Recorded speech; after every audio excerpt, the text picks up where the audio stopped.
of the live environment. Yeah, oh god. This is great. I got my own little TV. This is perfect. Yeah, I got it all. Adam's doing a fantastic job so far. It's been really good. So first of all, you're actually playing this right now. Yeah. That's right. And I do want to emphasize how beautiful this game is. Oh, thank you. But yeah, Brian, tell me a little bit about what you guys want to show us this evening. So I mean, the big thing is, again, I think that part of the Spider-Man fantasy is to swing around New York City and, to have, not only just a great story, but have a bunch of different activities in that world. And we wanted to, give people who attend E3 an opportunity to experience that. So, obviously it's a big narrative-driven experience, but at the same time, part of that superhero fantasy, especially that Spider-Man experience, is living within New York City and seeing that. So, Adam is one of our combat pro players because he's a combat designer, and again, he's just showing off some really awesome stuff that as you get better with the game, obviously,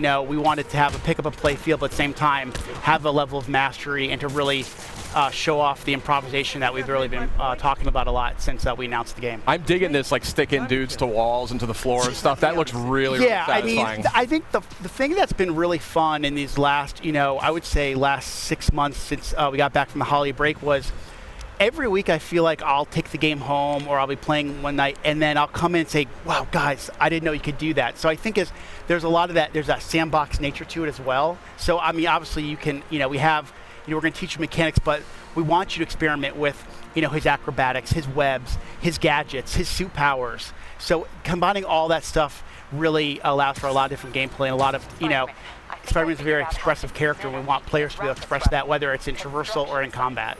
It's gorgeous. These animations, these animations are just blowing my mind. Your studio has kind of been renowned for character animation and for, just fluid motion. I mean, did you guys take a lot of lessons from your previous games and really like hone in on those when you were developing I mean, I think animation's definitely been one of the hallmarks of our company, from Spyro to Ratchet to Sunset Overdrive. Yep. And I mean, I remember when the Sunset Overdrive reviews came out, one person actually wrote, it would be great to see Insomniac make a Spider-Man game. And I was like, see, we should make it. See? And I think you waved your phone around to the whole studio. Exactly. We took that kind of mentality and we just injected our personality, but also, what do people want, desire from a Spider-Man experience. So, it was really great as I remember probably around the end of the year, end of last year, someone wrote an article about the top things they want to see in Spider-Man. And they said they want it to feel like an Insomniac game. So I think that's the thing we've been really layering on in this last year is to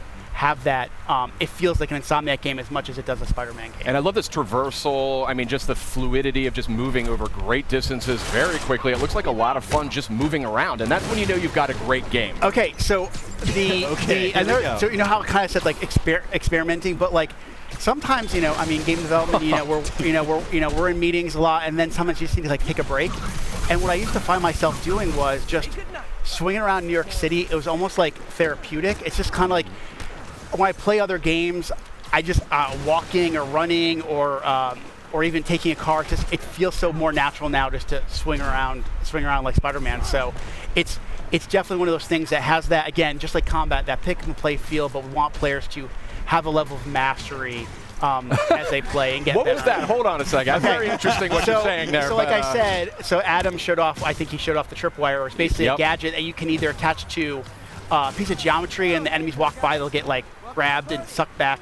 But you can also attach it to an enemy, and if an enemy walks by, they kind of slam into each other. That is amazing. This is so cool. What's this focus meter about? So the focus meter is basically, there's kind of a risk reward. As you build focus, you can use it to heal. Sid's having a religious experience. It just looks incredible. Okay, thank you. The team works really, really hard on it. Really, really hard. Clearly. And the idea is the focus is kind of a way to, it's a risk reward. Like I said, you can either heal yourself or you can kind of, if you fill up the bar a certain way, you can actually pull off a finishing move. So, as you play the game, you can kind of say, well, do I want to maybe heal myself real quick, or do I want to wait for that really extravagant move to kind of take the guy out instantly? Got it. Brian, a question for you is, obviously Spidey has, with his experience being under the mask for so many years now, in 8 years. Story, 8 years, Thank you. You got to be precise. I got it. One of the first questions I get is like, is it an origin story? I'm like, no. That was like after we decided that the webs were definitely attached to the buildings, we decided it's not going to be an origin story. But you know, back to the combat. I mean, Spidey's experience. He has access to a lot of different techniques and technologies.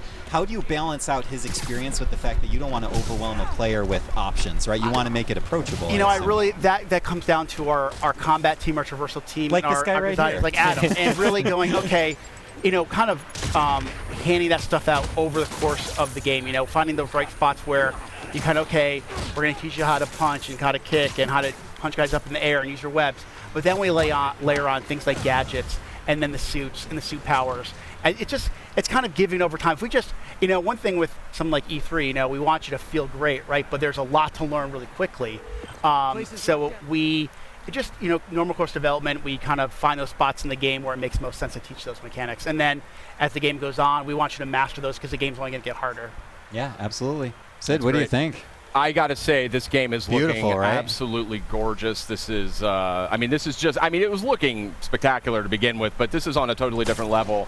And I can just we're see seeing that so much. I can see that polish, though. That's the thing, and that's what comes out in that final few months of development. Yeah, I mean, if you guys watched the press conference, right? Sure. You saw all those games, those first-party games, and they all have a level of polish. And to be in a press conference with the likes of a Naughty Dog, a Sucker Punch, Kojima Productions, we are very honored to be, and we know there's a certain level of polish that people expect from a PlayStation game, especially a first-party game. So we want to be considered right up there. Well, and not to mention also from the Marvel, you know, Marvel Of fans course. expect to have that perfect experience. Of course. May I just ask real quickly, you know, as we're starting to wind down here, from a personal perspective, I mean, what's it like for you and for the team to be able to kind of look up at the big screen and see your game after all that time, all that work?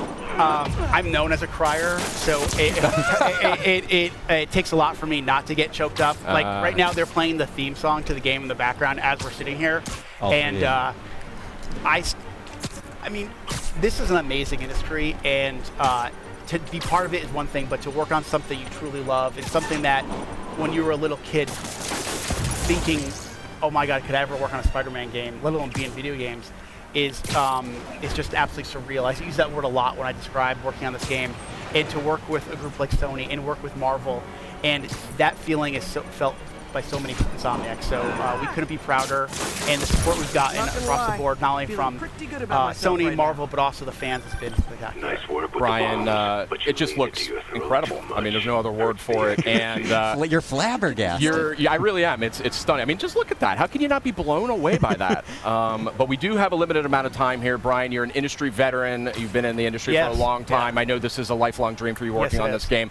And I want to thank you and Insomniac for making it. Thank you for having us. And for coming by as well. Spider-Man was so awesome that it broke my mic, and I have to use this stick mic now. I thought you just wanted to look different from all of us. Yeah, I just wanted to stand out a little bit.